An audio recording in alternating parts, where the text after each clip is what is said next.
Hello guys, मैं हूं आदर्श sir और आप लोग देख रहे हैं मेरा channel my N triple I T. देखिए, आज का जो हमारा वीडियो लेक्चर होने वाला है ये पाइथन सीरीज का लेक्चर है। देखिए, हम लोगों ने लास्ट वीडियो में ये क्लियर किया था कि पाइथन क्या होता है और प्रोग्रामिंग लैंग्वेज क्या होती है, बट थोड़ा सा हम लोग क्या करेंगे आज के इस वीडियो में हमें क्लियर करना था कि पाइथन के कोड्स को कैसे राइट किया जाता है। फिर भी एक बार थोड़ा सा हम लोग देख लेते हैं, नॉर्मली इंस्ट्रक्शंस क्या होते हैं, लैंग्वेजेस क्या होते हैं, एक बार बात कर लेते हैं। तो language is a medium. Language क्या होता है? एक मीडियम होता है बिटवीन टू पर्सन्स और डिवाइसेस एनीथिंग, ठीक है ना।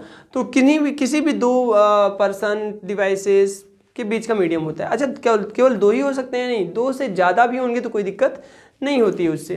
तो बोल सकते हैं language is a medium of communication between one और मोर, कोई पर्सन भी डिवाइसेस भी। यहाँ पे एक और चीज़ आती है, जो लैंग्वेज होती है ना, इसके लिए बहुत सारी चीज़ों का यूज़ करते हैं हम। डेटा है, इंस्ट्रक्शन है, जैसा कि हम लोगों ने लास्ट की वीडियो में बात की है। तो अभी हम लोग क्या करेंगे, पाइथन के कुछ प्रोग्राम्स के लिए कुछ इसके स्ट्रक्चर होते हैं, इंस्ट्रक्शंस होते हैं, उनको देखते हैं क्या होता है। देखिए, सबसे पहले तो पाइथन एक बहुत ही बेसिक सी सिंटेक्स को यूज करने वाला लैंग्वेज है। मतलब यहाँ पे पाइथन के प्रोग्राम को लिखने के लिए ना हम नॉर्मली ए से लेके ए टू जेड एंड नंबर्स में 0 to 9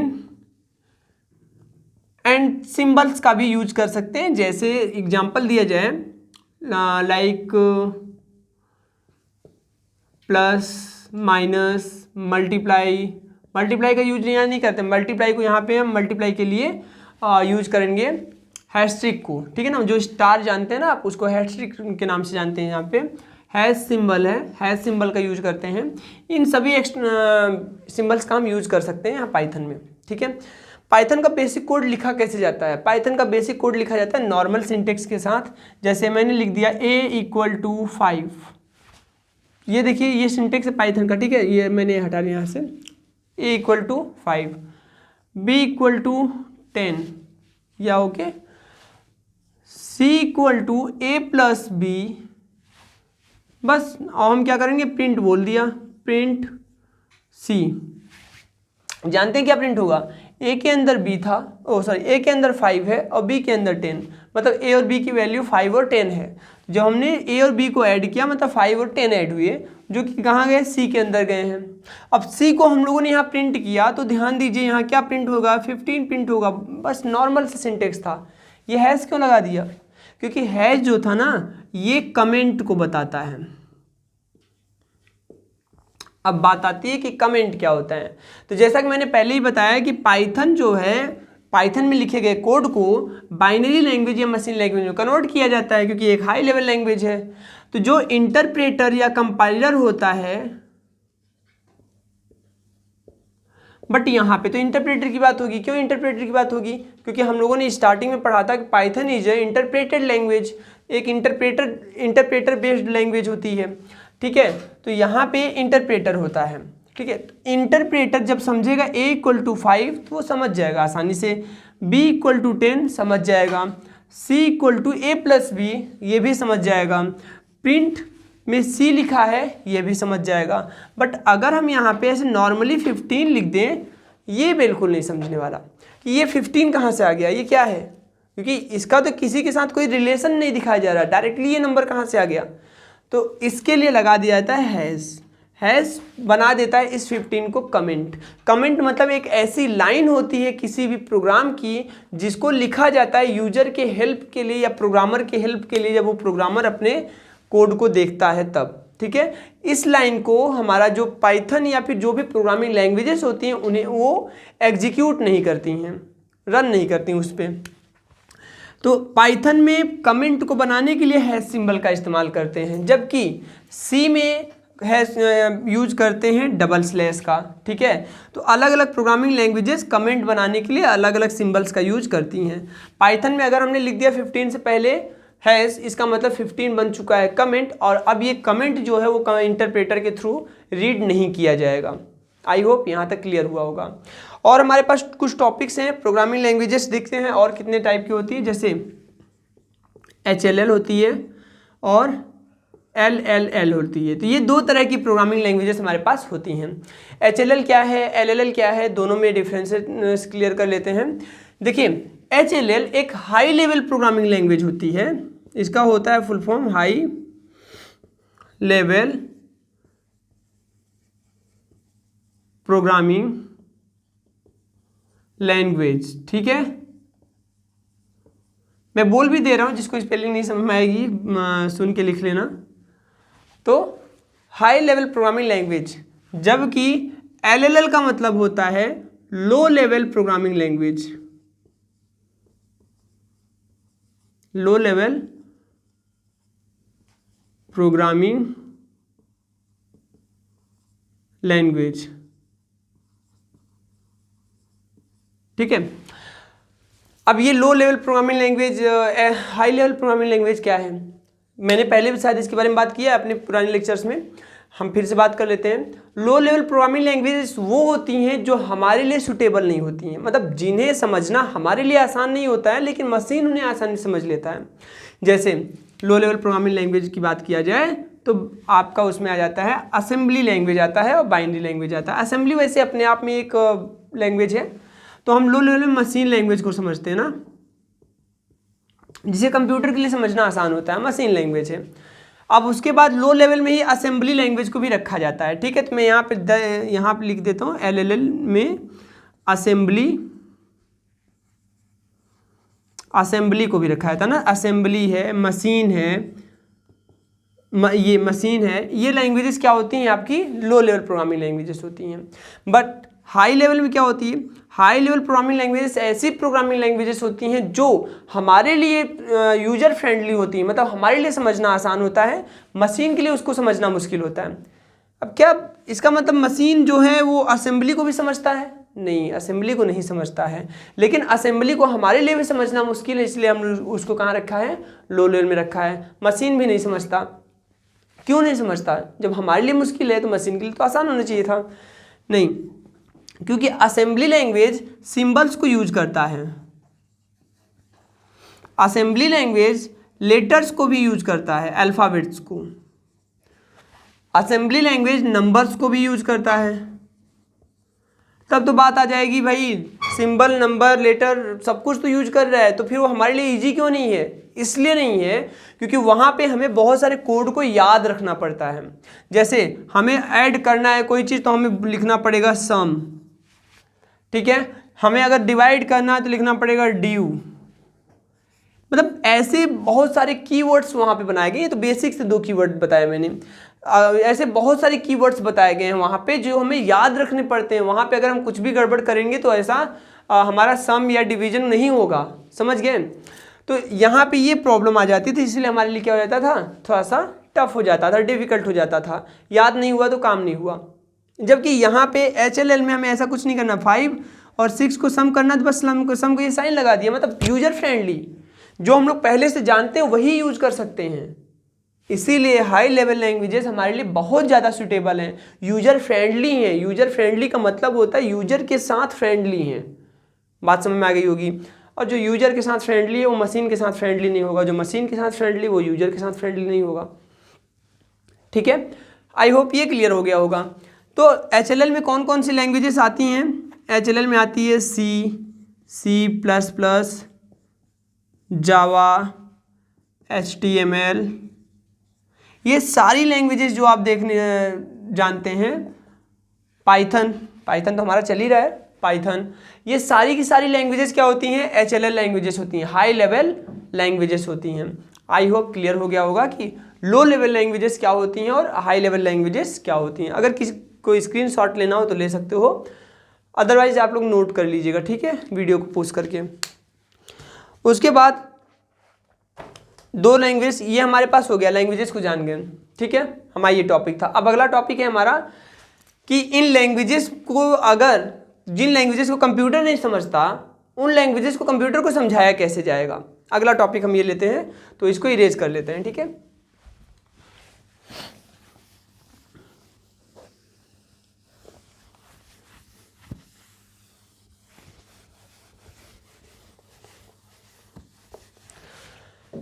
जिन लैंग्वेजेस को कंप्यूटर नहीं समझता है, जैसे वो असेंबली हो सकती है, हाई लेवल में हाई लेवल की सारी लैंग्वेजेस हो सकती हैं, ठीक है ना, C++, पाइथन, जावा एटसेट्रा, ठीक है ना, बहुत सारी हो सकती हैं। तो इन्हें मशीन समझेगा कैसे, उसके लिए होते हैं ट्रांसलेटर्स, ठीक है। कितने क्या होते हैं, ट्रांसलेटर्स होते हैं। तो हमारे पास करेंटली ओनली 3 ट्रांसलेटर्स ही अवेलेबल हैं। एक होता है असेंबलर,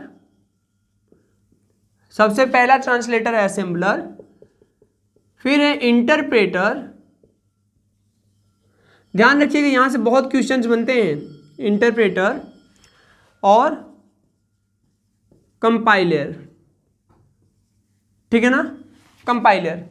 ये 3 ट्रांसलेटर प्रोग्राम्स हैं। तो अच्छा बात ये आएगी, तीनों ही तो ट्रांसलेट करते हैं, तीनों ही मशीन आपके जो भी लैंग्वेजेस में कोड लिखे गए हैं, ध्यान रखिएगा। पहले समझ लेते ट्रांसलेटर प्रोग्राम क्या है।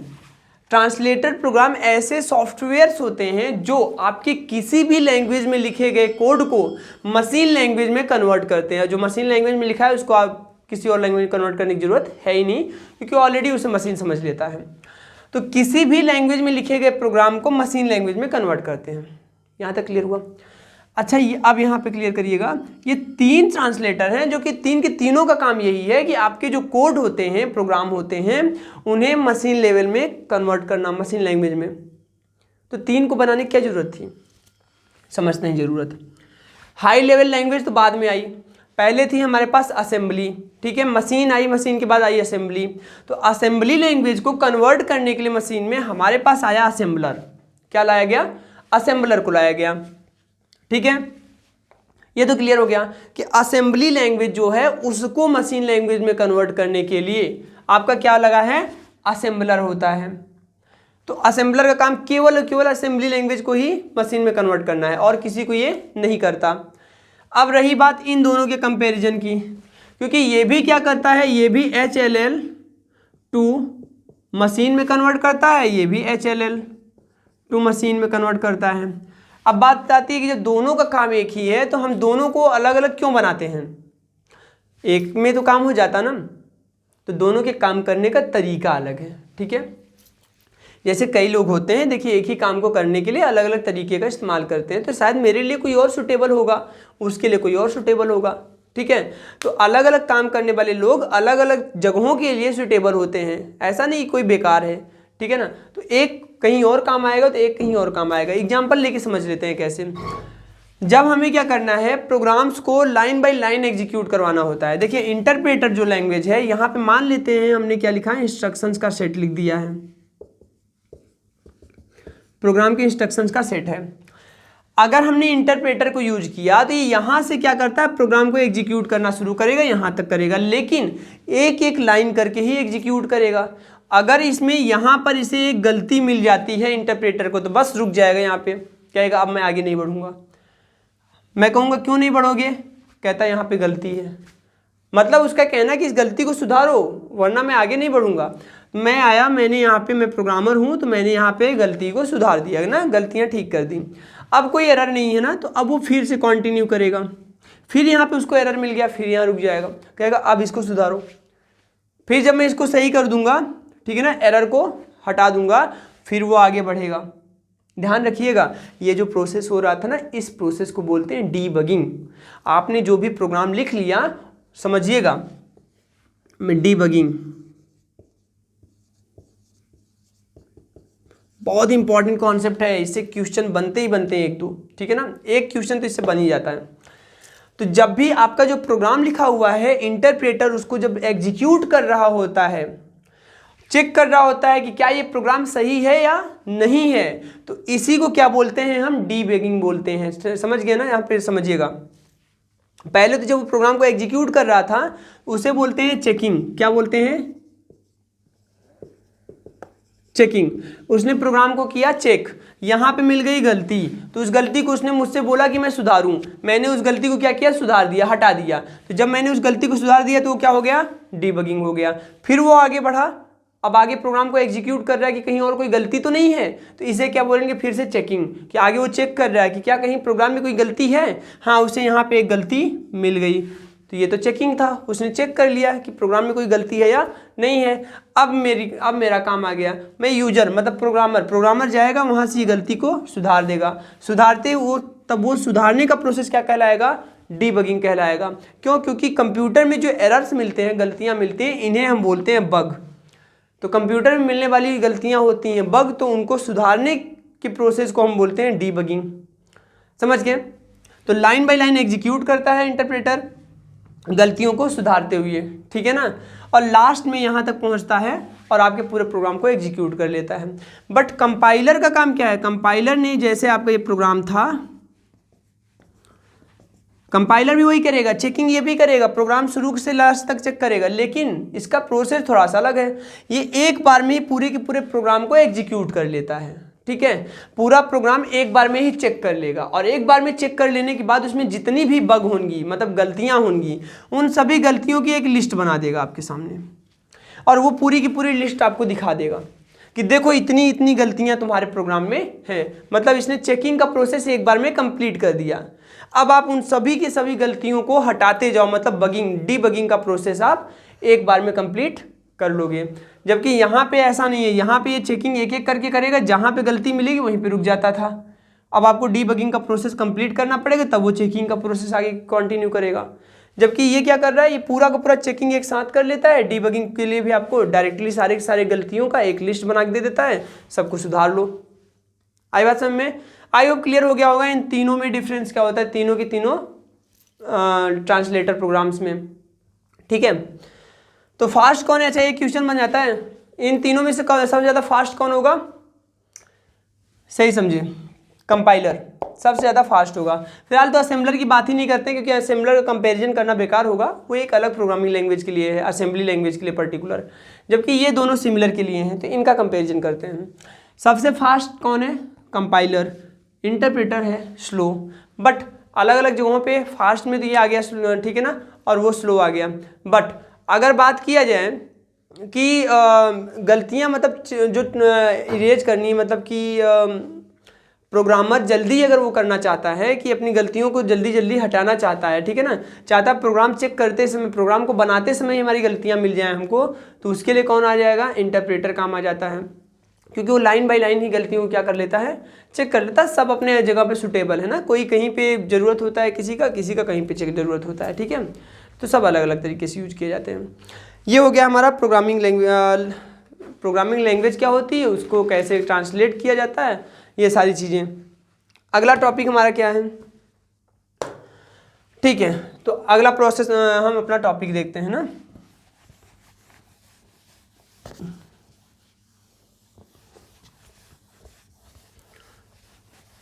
अगला टॉपिक है हमारा कंपाइलेशन प्रोसेस।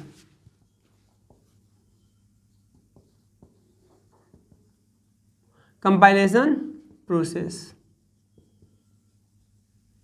ठीक है। तो आज के लिए हम इतना ही रखते हैं। कंपाइलेशन प्रोसेस का जो टॉपिक है ये हम कल की डेट में क्लियर करेंगे अपना, ठीक है, मतलब नेक्स्ट वीडियो में। Okay, done.